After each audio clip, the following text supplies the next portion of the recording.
While many have heard about the Salem witch trials, did you know there is a similar case in Connecticut? This topic should be important to you all because it shows the dangers of mass hysteria. The Connecticut witch trials are an important part of American history, with many factors that led to the horrible trials. To illustrate this, we will look at the factors that led to the witch trials in Connecticut, some key trials and cases, and how the trials came to an end. To begin, there are many factors that led to the witch trials in Connecticut.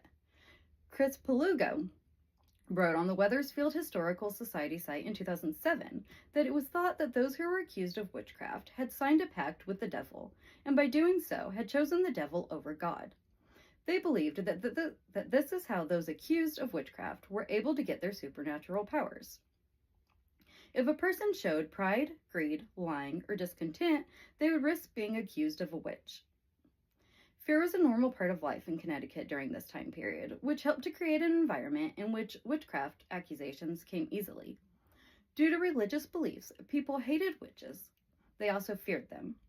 Many people believed that witches had supernatural abilities that could cause harm. Superstition also fueled the fear that led to the witch trials.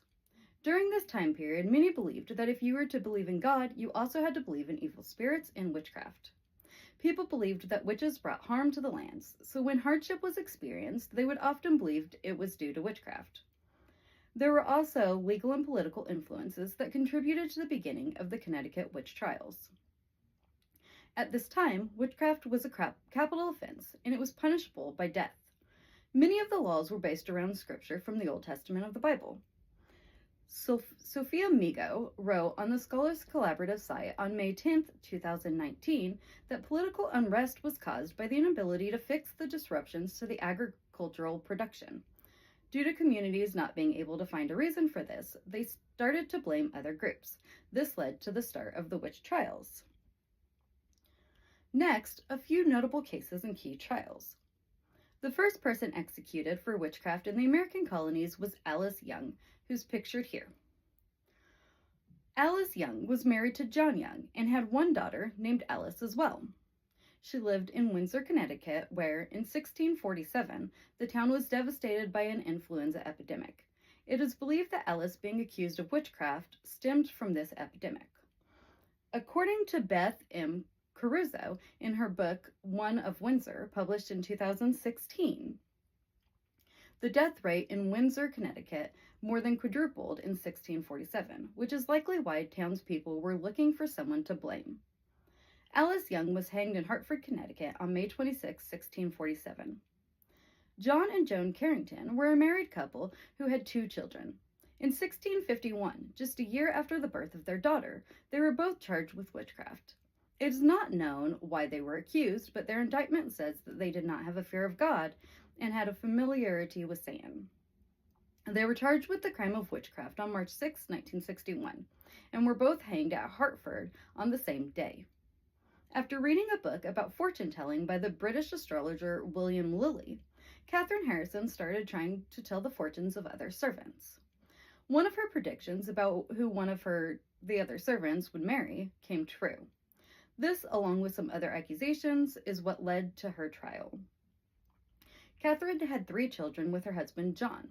When he died, he left his fortune to her and their children. Catherine was disliked by many of her neighbors and was in a number of different lawsuits with them. Catherine was found guilty of witchcraft on October 12, 1669.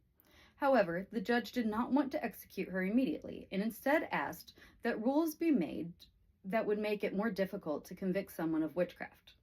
At this time, only one witness was necessary in order to convict someone of witchcraft, and while the ministers believed in witchcraft, they also believed that the devil could mislead the witnesses. Due to this, Catherine was ultimately released on the grounds that she would move away for her own safety. Lastly, the Connecticut witch trials came to an end. This ending came as the hysteria began to die down.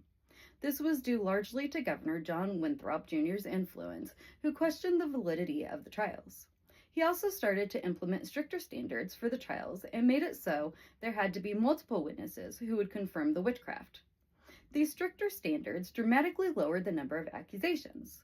The case of Catherine Harrison played a large role in Winthrop establishing these new guidelines. With the use of more witnesses, trials relied less on visions and dreams, something that previously was used to accuse people. Due to these stricter standards, there were no executions for witchcraft in Connecticut after 1662. Even with the new standards in place, witchcraft continued to be listed as a capital crime in Connecticut until 1750. Efforts began in the early 2000s to exonerate the victims of the witch trials in Connecticut. In 2008, Senate Joint Resolution number 26 was introduced. The bill was intended to exonerate any people who had been convicted of witchcraft in Connecticut. However, the resolution was not passed. Zoe Scotti, who wrote on CNN US on May 29, 2023, that a resolution was finally passed, formally pardoning anyone convicted of witchcraft.